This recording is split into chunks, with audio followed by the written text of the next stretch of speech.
What's up, y'all? Michael here, Shy City Yacker, out on Lake Michigan. This is my second time doing this intro because when I did this at the launch, I didn't know that the cam wasn't recording. Major oof. All right, let me give you the rundown real quick. We're out here in Lake Michigan, springtime, Coho Salmon. The sun is just now starting to come through. We are surrounded by fog and hoping that's going to clear out here. It was really crazy this morning. We were out here in the fog, shooting out. We're about a mile offshore on the breakwall.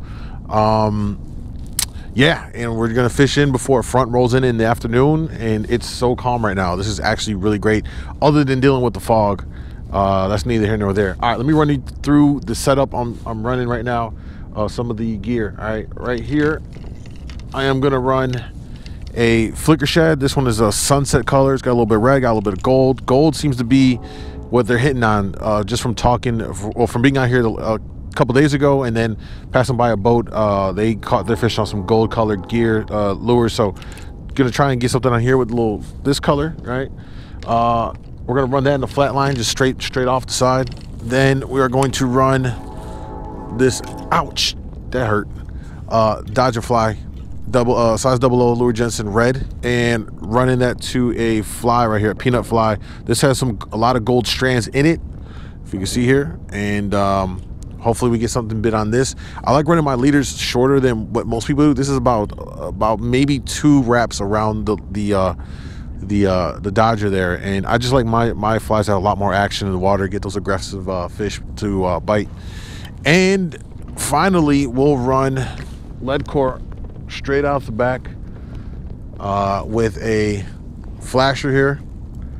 All right, I got one that's got some color on it since there's not a lot of sun here to get the flash off. So I'm gonna run this this flasher here with green, black, some white and some silver, and then we're gonna run it into, I believe this is called caramel something color spoon. Maybe we'll get a big king, springtime kings. They are out here. But this thing, again, the color, it's got that copper, goldish, whatever you want to call it. Maybe they get confused. We'll try that out the back. We'll probably shoot that out about 75 feet back, about 2.5 colors of lead core. So as you can see here, visibility is not that good. So a couple of things you want to be prepared for. One is I have this ready to go. If I need to, like, you know, if boats coming in, I can honk it out there, get somebody's attention. I got a Visi pole in the back, of course, for visibility.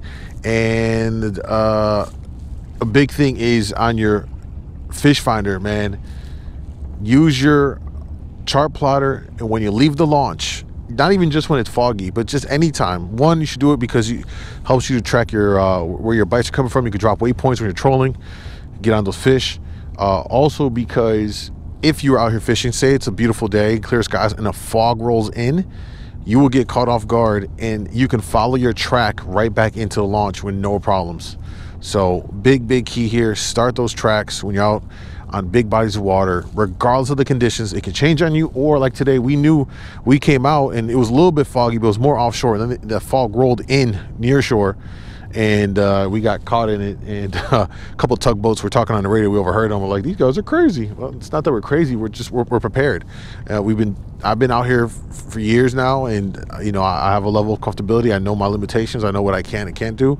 I have radio here. I got life vests. I got horns. I have everything I need to be prepared for something. And that's my take on it. Others might feel differently, but I know what I'm capable of. I take as much precautions as possible. It doesn't mean it's a flawless situation, but I'm very much prepared for what may happen, and God forbid it does. So let's get to fishing, man. Let's get these lines out. I'm gonna drop the spoon out, or not the spoon, but the all right, I'm setting lines. We're gonna drop. Oh, those hooks are so sharp. I think I've hooked myself more today than damn fish.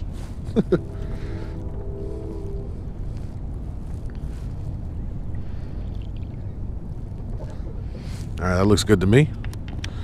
Let's see what happens here. Marking fish, definitely marking fish. Marking fish is not the problem. I'm gonna set this back about 40 feet. We're gonna put the torpedo weight. These are clutch.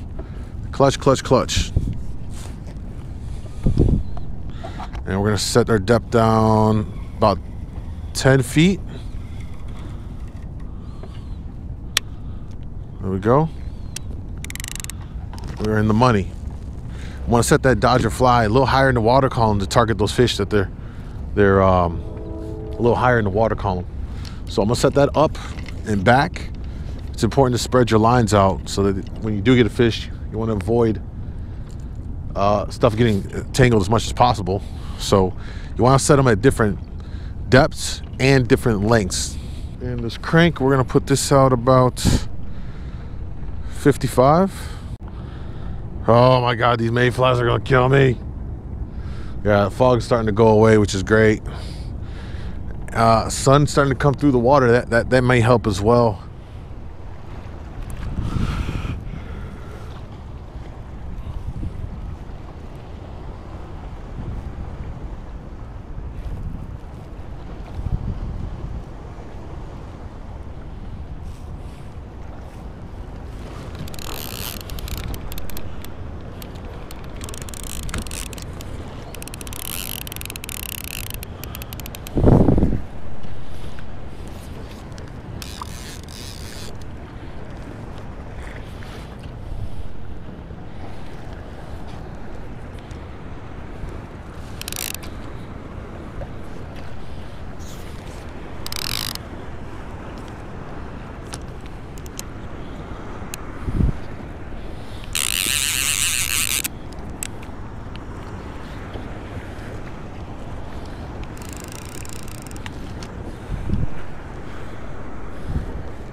This guy don't want to come up.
Gonna take my time and let him wear himself out here.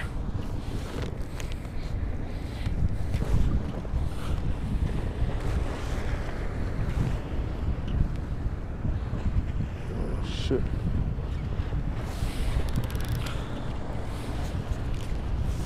Oh, fuck.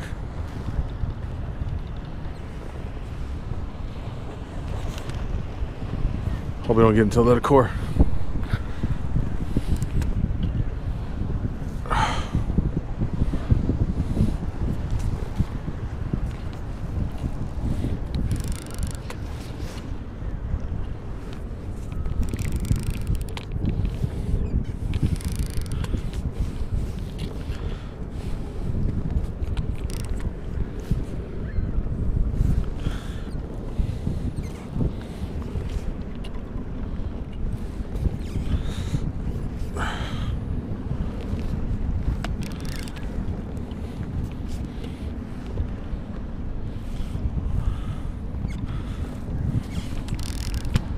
This guy's feisty.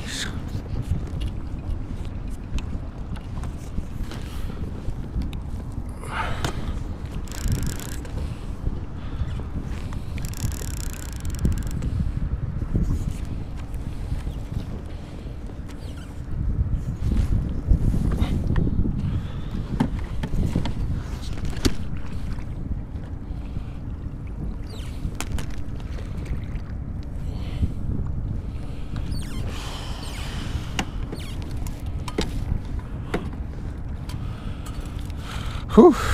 All right, we got one in.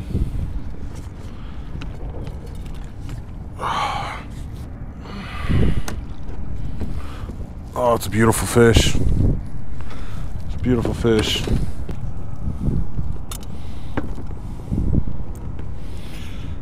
Got a nice little eater right there. It's a little bit above average what we get out here. And now I can kind of pattern something together here. All right. So that fish came on this setup right here. This fly is money. Looks a little bit trashed, but we'll get that fixed out. Just a I think it's called a blue Poseidon. And then we got the clown color 00.